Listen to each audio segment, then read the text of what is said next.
রোজ ছোট বোনকে স্কুলে নিয়ে যেত রিমা, কিন্তু ক্লাসের বন্ধুরা ওকে চরিত্রহীন বলে ডাকতো। ওরা ভাবতো বোনটা আসলে রিমার মেয়ে। ক্লাসের শৃঙ্খলা নষ্ট না করতে রিমাকে দরজার বাইরে দাঁড়িয়েই ক্লাস করতে হতো। একটা সুখী পরিবার ছিল ওর, কিন্তু যেদিন চিংহুয়া আর বেইজিং বিশ্ববিদ্যালয়ের ভর্তির চিঠি এলো, সেদিনই এক সড়ক দুর্ঘটনায় পরিবারের সবাই মারা গেল। শুধু 1 মাস বয়সী ছোট বোনটা বেঁচে রইল। রিমা বড় বিশ্ববিদ্যালয়ের স্বপ্ন ছেড়ে দিল, বেছে নিল একটা সাধারণ টেকনিক্যাল স্কুল, শুধু এই কারণে যে সেখানে পড়ার খরচ নেই। তারপর থেকে প্রতিদিন এটা ওটা কাজ করে বোনের দুধের গুঁড়া কেনার টাকা জোগাড় করত।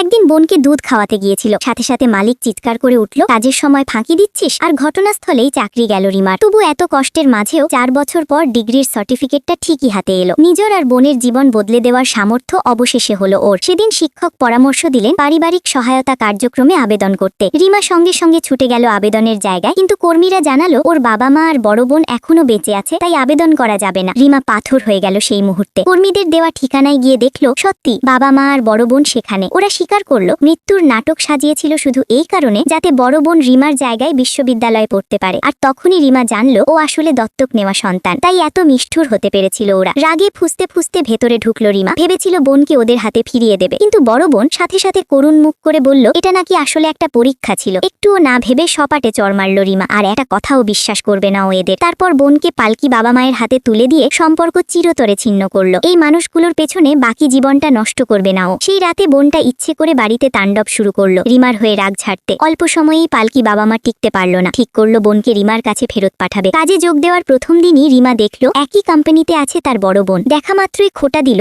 ডিগ্রি নাকি অনেক ছোট, আর সাথে সাথে পালকি বাবা মাকে ফোন করে বোনকে নিয়ে আসতে বলল। শোরগোল শুনে ম্যানেজার এলেন। বড় বোন তখনই গুজব ছড়ালো রিমা নাকি স্কুলে পড়তেই বাচ্চার মা হয়ে গিয়েছিল। ঠিক সেই মুহূর্তে পালকি বাবা মা বোনকে নিয়ে হাজির। ইশারায় বোনকে রিমাকে মা ডাকতে বলল, কিন্তু বোন সে কথা মানল না। তবে পরের সেকেন্ডেই পালকি বাবা একটা ছবি বের করলো, যেখানে রিমা 1 মাস বয়সী বোনকে দুধ খাওয়াচ্ছে। এটাই নাকি প্রমাণ যে বোনটা রিমারই মেয়ে। রাগে ফেটে পড়ল রিমা। এত বড় নির্লজ্জ মিথ্যা কিভাবে বলতে পারে ওরা।